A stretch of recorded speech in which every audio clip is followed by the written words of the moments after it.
I've just been challenged to find a good webcam setup whilst keeping the budget to a minimum. I did struggle to find one, there are some potatoes out there, but I also found a couple of gems. And today we're going to be comparing not one, not two, but 4 webcams.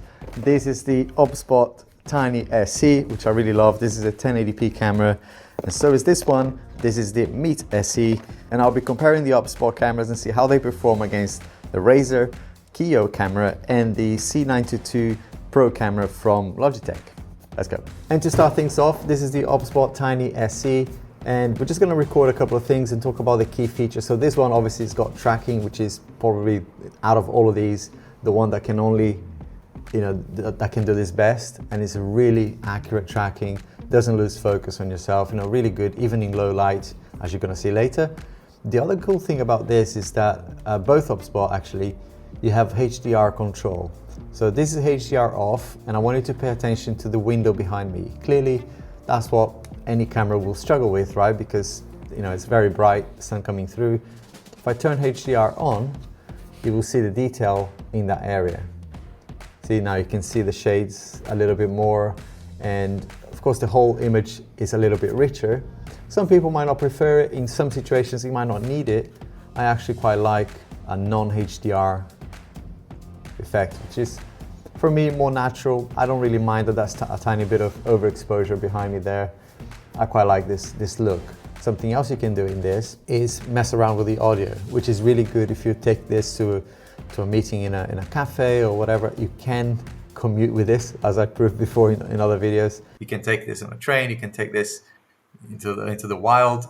It's really quite a flexible tool to have. So if I come in here into audio settings, I can remove in 3 levels. So there's weak noise reduction, which is this, and as you can see, as you can hear, it's probably not doing much. There's a little bit of traffic noise in the background, but you probably won't pick up in here. But this is more for busy cafes and whatever. I will do some noise reduction tests in a moment, so don't worry too much about that. For now, I'm just kind of going through the rich options that you get on the OBSBOT, which unfortunately you don't really see on the other cameras. Let's move on to the kind of its brother, the Meet SE. Let's just test the focus quickly. So that's focusing on the product. Yeah, and then on my face. There was a little bit of breathing in there. Let's do the same with the Tiny. Okay, that's focused. Yeah, can read everything. A little bit of time. Yeah, there's a tiny bit of refocusing, but it works. And this is now the Logitech C922 Pro. Fun fact about this one, by the way, when I'm changing the scene here, I'm also changing the mic. So what you're hearing is also the mic on each camera. This is the unless I'm saying on the screen otherwise, because I will use my main camera here, the audio for that as well. But this is C922 Pro. It says on the box that it is a 1080p 30 FPS or a 720 at 60 FPS. I don't think the image we're looking at right now is 1080p. There's nothing in the Logitech app to allow me to change that setting. In OBS, I can't change that at all. I mean, there's not much I can do to the configuration of the camera. And as I said, on the Logitech app, there's no setting to change. There's no settings at all from what I can see. The app is very basic on this one. So this is now the Razer. It's quite a versatile little camera. It's got ring light as well, so let me turn that on. So this is, once you adjust, that's the ring light that you see on this picture here. And it's a nice, very, very sharp, to me, a little bit over sharpened. I mean, you can see every single detail, even the stuff behind me.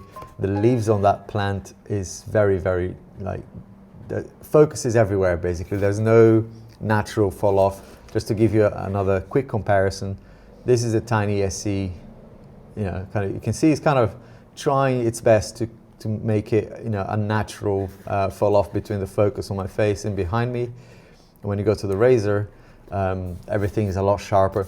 But you also lose, from what I can tell, some of the brightness. I mean, it's not bright enough, even with the light. I mean, the light is almost like a red herring, right? Because if I turn it off, arguably it's actually better with no lighting from it. But yeah, the audio that you're hearing is also from the Razer. And this camera, this is the curious thing about this versus the Logitech. This one actually says is a 720p camera. I think for a 720p image, this is doing a much better job than Logitech's, which is saying that it's 1080p.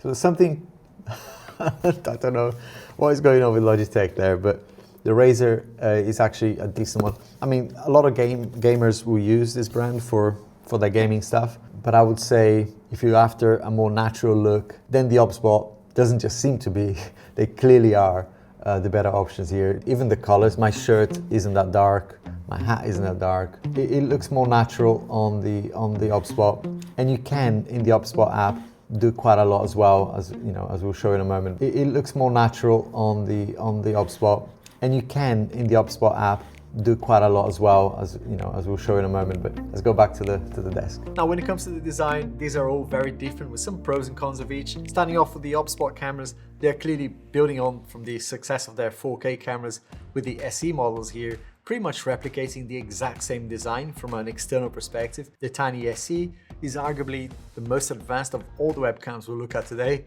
Not just in hardware terms, but in software as well. The Tiny is very different to all of the cameras we're going to look at today, starting with the AI-powered 2-axis control. This means it can auto-track, it supports gesture controls, and has lots more software features as well, like preset modes and audio reduction settings. Arguably the main feature though is video quality, right? This is what this bad boy is all about. You can record 1080p at 100 FPS, and it shows, as you're going to see in a minute.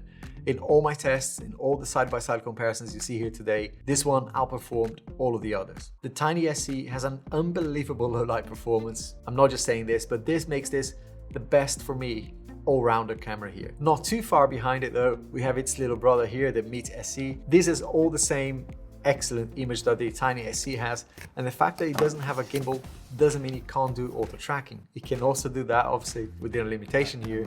If you're familiar with how the iPad, for example, Apple uses something called center stage, if you're familiar with that feature on MacBooks and the iPad, you'll be familiar with how OBSBOT achieves that here. It's exactly the same. And the other great thing about the OBSBOT, both of them, is that they can be controlled via an app. If you have multiple OBSBOT cameras, you can actually control multiple OBSBOT cameras here as well. This app is always getting better now. I know they updated quite a bit last year, but it feels like it's at a mature point now with loads of controls, not just in, you know, the kind of where you want the camera to look, but also the image control, like HDR on and off.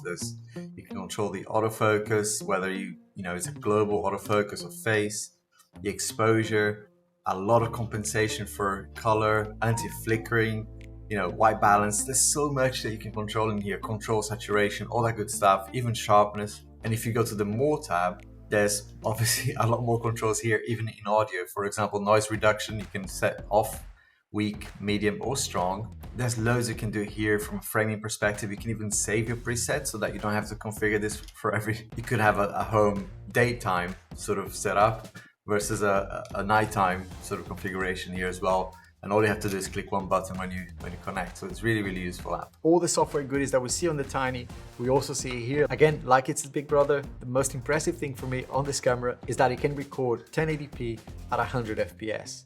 And low light performance, just like the Tiny SE as well, is unmatched really. More on that in just a moment. I actually used this little camera in my Mac Mini reviews recently. I don't know if you've seen that, when I was demonstrating how compact it is and how I can take the Mac Mini remotely to the middle of the woods and whatever and kind of go off grid. You can literally take this anywhere with you. You can commute with it. It's so light and compact. And it comes in 3 different colors as well, which is really cool. Some people might like that.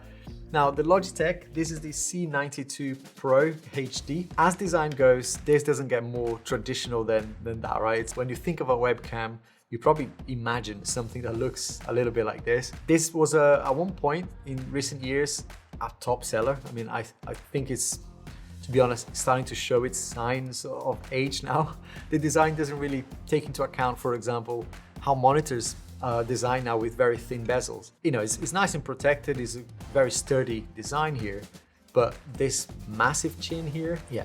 Anyway, it has lots of flexibility for positioning itself. You can stand it by itself here like a little tripod, depending on what you're trying to do. And it even ships with a mini tripod. Frankly, I don't think this tripod, you know, by the time you open the legs like that, it takes up a lot of space on your desk, and it doesn't raise it. I mean, it's not going to be raised high enough to be eye level, which I don't really see the point of this. I think it might be good for like as a secondary camera. You might be recording pets maybe or something like that. As a big cam and you don't want to spend a lot of money, maybe that's where this will come useful. But in 2025, both audio and video quality, I would say they're just not what you expect, right now. For 69 bucks, which is what this retails at right now, you could get the Meet SE, which for me anyway, is head and shoulders above it. But don't take my word for it. As always, I will show you how they behave side by side, not just in beautiful studio lighting. I will show them in challenging situations. Talking about lighting and challenging situations, this is the Razer Kiyo. It has a very interesting design, to be fair. Not the most compact design, but certainly quite cool. It comes with a ring light and there's a little dial on the top here that manages that light. Honestly, for me, the levels of the lighting is not big enough for it to matter. I think, yeah, it's just on and off is what the ring does. It really doesn't do much unless you're really recording in pitch black situations. In that situation, of course, having any light will help, but very flexible mounting options. But just like the Logitech one, that massive chin here will take over quite a bit of your monitor. Strange one because, considering this is geared towards gaming people, I was quite disappointed to see this massive chin here. I think the design is good. It just needed to be a little bit, more aware of how monitors work these days. And as a gamer, you probably don't want anything on your screen that interrupts that experience, right? If I was to choose between this and the Logitech, of course I take this, the Razer, any day. It does work on a Mac, but its app doesn't. So, there isn't an app for Mac, only for Windows. I did look at the app itself for Windows called Synapse 4, but that is quite limiting anyway, so it wouldn't allow us to do anything. And that's true for the Logitech. The Logitech does have an app for Macs, but you can't do much in there. There's some basic controls like brightness and contrast, and that's about it. I wanted to test not just low light, but also poor lighting. Because, it might be in a hotel room, it might be in a place that doesn't have good overhead lighting, as in not studio quality lighting. Very similar to the Tiny, nice and soft. The Razer is good as well, but it feels like I'm really dark in some areas. Yeah, it is pitch black, but the OBSBOT is holding on. So this is the Tiny SE. Let's see how the Meet SE does, and that's the Logitech. Let's see how that's the Razer without any light. Yeah, that's really interesting. It's struggling a lot. If I turn on, the Razer light. Okay, and now it's obviously doing its job, but I'm kind of green here. My face has lost all natural colors. Yeah, it's funny. Let's now test audio. Testing 1, 2, 3, checking clarity, volume and background noise.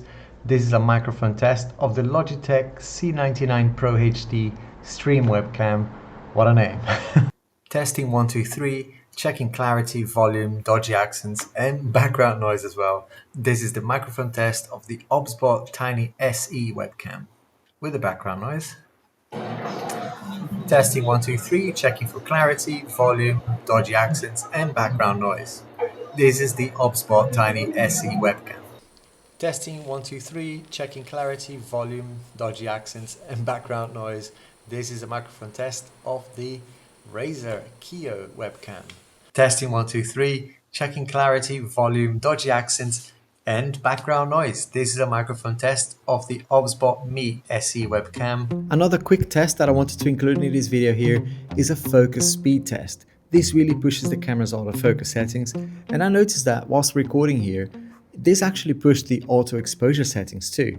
And once again, both the Logitech and the Razer cameras seem to really struggle with this, one more than the other. I think the Razer sometimes did a little bit better, and the Logitech particularly struggle here with the lighting, sometimes taking 3 to 4 seconds to just kind of stabilize in the lighting. For social media posts, the Meet SE particularly makes this easier by you just being able to kind of do this, like flip it on its side. That's really handy for that sort of situation. And we talked a lot about AI features, but if you remove the AI buzzword, which is in everywhere these days, right? Like frying an egg, has AI in it now. So if we leave that to one side and just focusing on what the OBSBOT software does, is amazing really. Yes, they call it AI everything, but both of these can recognize things like a whiteboard. They can respond to gestures, and for streamers, look, this is a dream budget option because it supports OSC as well, Open Sound Control, global hotkey, and Stream Deck integration. So very modern, very like it kept up with the times. So you could be switching between cameras, like a face cam and a gaming camera or whatever. They're very up to date with, what you'd expect in a 2025 camera.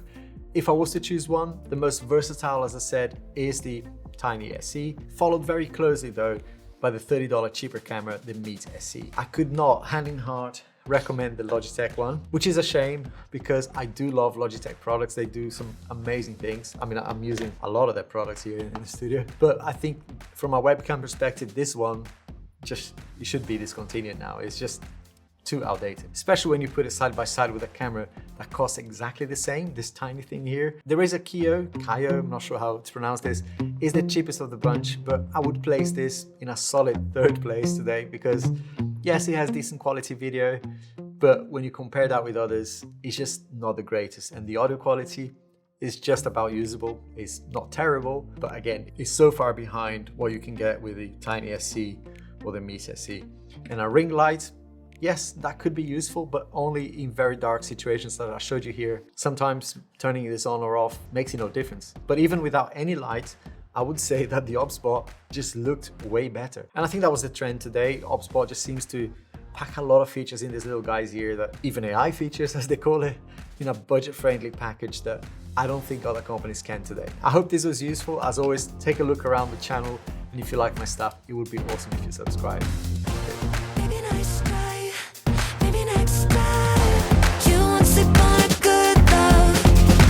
Keep on talking, but I'm already